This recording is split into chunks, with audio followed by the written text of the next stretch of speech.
Yeah.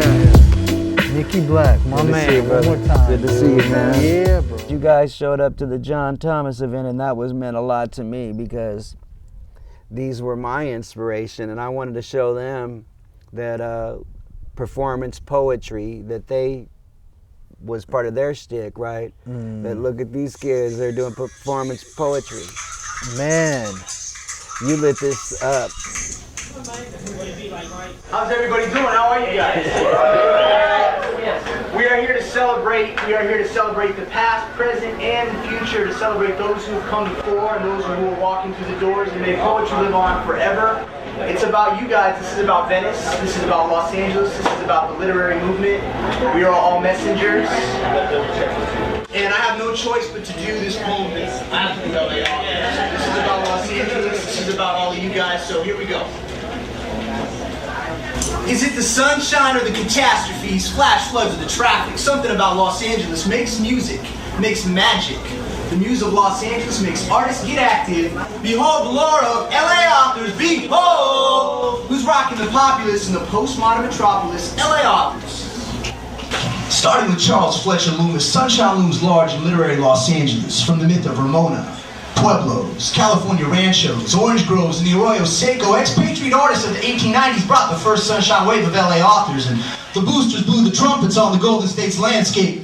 Sun for 300 days, a cure for old age, find the fountain of youth in Los Angeles, hyped up pamphlets, let the world know.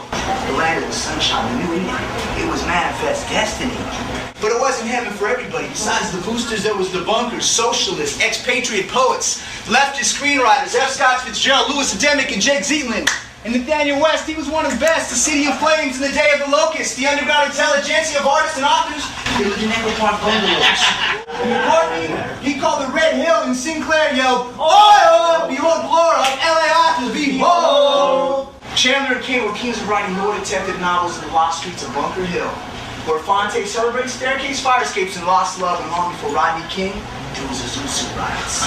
The LAPD and the Navy fools fought with the Pachucos in the Sleepy Lagoon, and Carrie McQueen knew the deal. It was fire factories in the fields.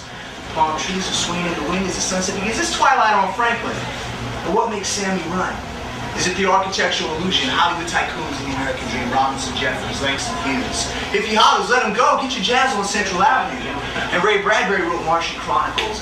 L. Ron Hubbard wrote science fiction into Scientology, and Charles Bukowski, staying in single-room occupancies, wrote sublime poetry about the plight of the modern man with a beer can in his hand.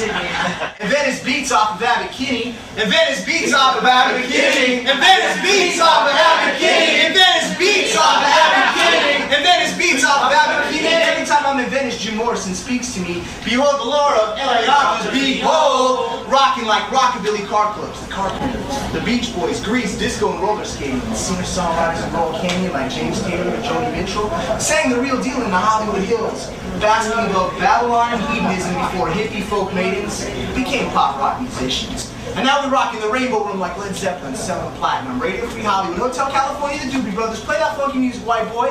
Behold the lore of LA authors, behold! And Braxton LSC tells us about the gilded youth snorting white rails in Beverly Hills. Less than zero. Walter Mosley, Easy Rollins, the devil in the blue dress, and Little Richard, and Barry Whitebrook, and Willowbrook. Motown came out west with the Jacksons, and Louis McAdams, he dug Miles. He wrote The Birth of the Cool. James Elroy kept LA confidential. The Black Dahlia, Gabriel Garcia Marquez, magical realism. Hunter S. Thompson's new journalism, where south of no north and the sea of poets, reeling in the years in the ecology of fear. Mike Davis, a magical urbanism bit like Joe and Didion's White Album. Thomas Pynchon to Luis Rodriguez. Thomas Pynchon to Luis Rodriguez. Linnell George to Ruben Martinez, Wanda Coleman, Exene Cervenka. Check out the LA sound selectors. Punk rock, pop, underground poets, urban planners, Klein, Soja, Jello, Biafra, Rollins, Ellen, Navy, and spoken word artists got trails blazing. Paul Evangelisti and John Thomas. Paul Evangelisti and John Thomas. Paul Evangelisti and John Thomas. John Thomas. Lawrence Lipton and the Holy Barbarians. Stuart Perkoff and Words of Raising Roofs like Poetics. Venice West, the Mike and Dim Lights, Beyond Baroque and Ginsberg. He got naked, folks, so welcome to the West Coast Poetry and Jazz Festival. The truth is stranger than fiction. It's surreal living in these conditions. William Gibson, science fiction, cyberpunks on super expressways, get over copies every day. Hollywood loves the apocalypse. The coast is toast. Earthquakes, flash floods, El Nino, Armageddon, busted bridges, waves are crashing on the edge of the continent.